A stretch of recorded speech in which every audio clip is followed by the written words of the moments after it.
And so the difference from what I grew up in that city and seeing that, but at the same time having no strong role models, I also saw that same thread that we have now, which is a thread of number one, traumatized Black people. Okay, meaning traumatized African Americans, Black Americans, right, who are descendants of American slavery, who are so traumatized that are still to this day afraid to stand up and say, yeah, damn it, I matter. I'm a person and you're not going to treat me like that. Part of it is economic, part of it's institutional, part of it's systemic, but part of it is where's your mindset?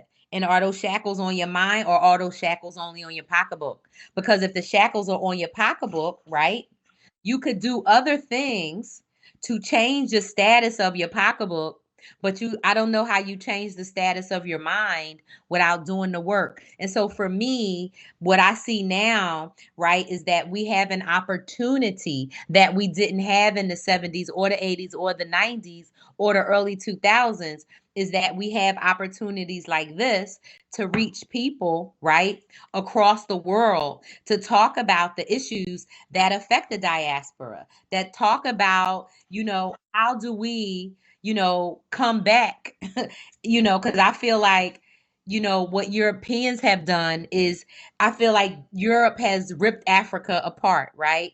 And dispersed us. That's, but Europe has done that. And so at this point, in America, Black people should know, Black Americans in America should know that no one is coming for us. White people are not going to save Black people. Black people have to save Black people. And Black people have to do that by first freeing themselves up here in their minds, right?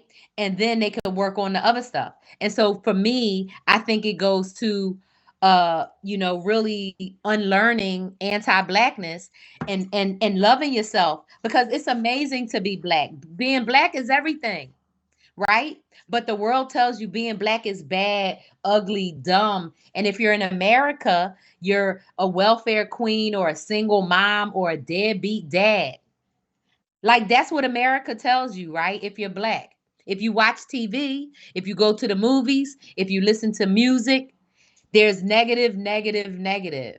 And so over time, of course, that's going to seep in to your psyche if your mind isn't guarded.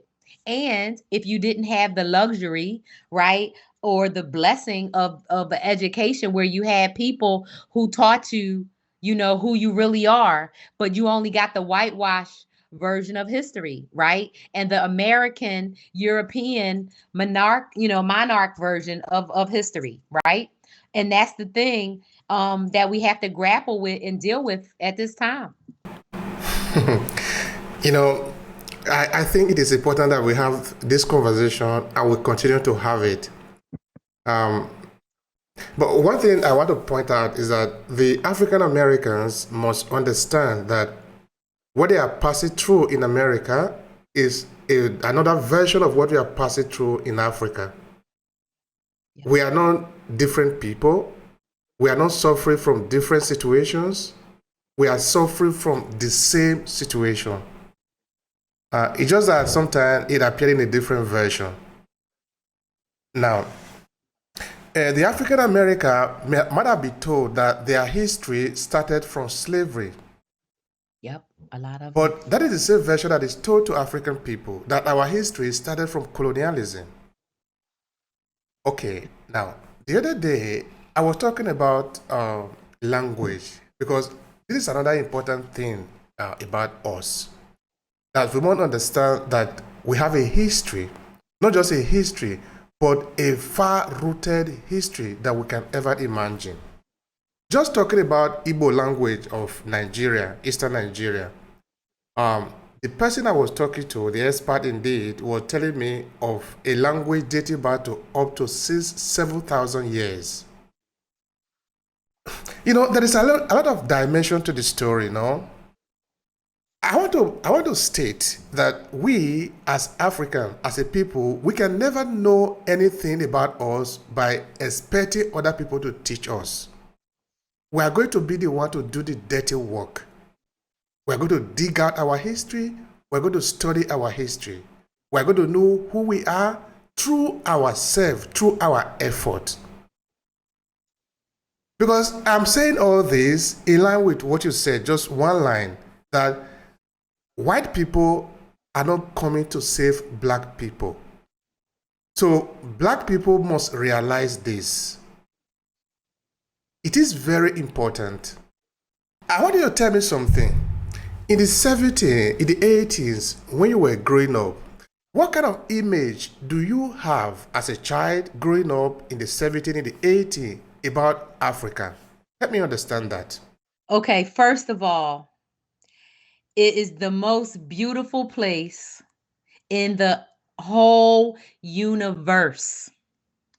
It is vast and beautiful in terrain, in humanity, that the shades of skin go from the lightest to the darkest, from the tallest to the shortest, from the like that there is just color and beauty and people just living in who they want to be, that there is, scientists and teachers and mathematicians and doctors and architects, but everybody is black except for South Africa.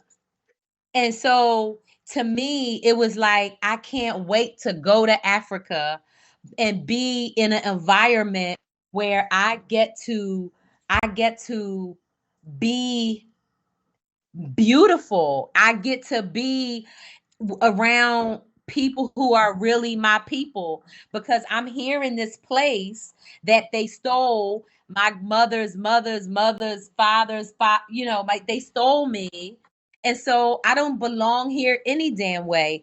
I want to go to where everything is, it's not perfect, but it's black and it's me. Whereas knowing that I'm here in America, I mean, yeah, I've been here since for generations or whatever, but it's not home to me. It's not where I want to be. I'm definitely not staying here that much longer, as far as where I'm going to live, because I have a choice, right?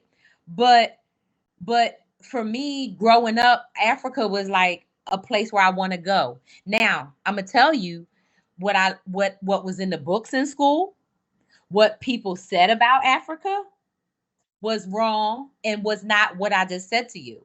What they said was everybody is hungry in Africa. Like everyone is starving. I'm like, how can you have a whole continent and everybody be starving? That doesn't even make sense to me. So what I learned, or what was taught, was everybody in Africa is starving. And so that's why you have to clean your plate in America, because kids in Africa are starving.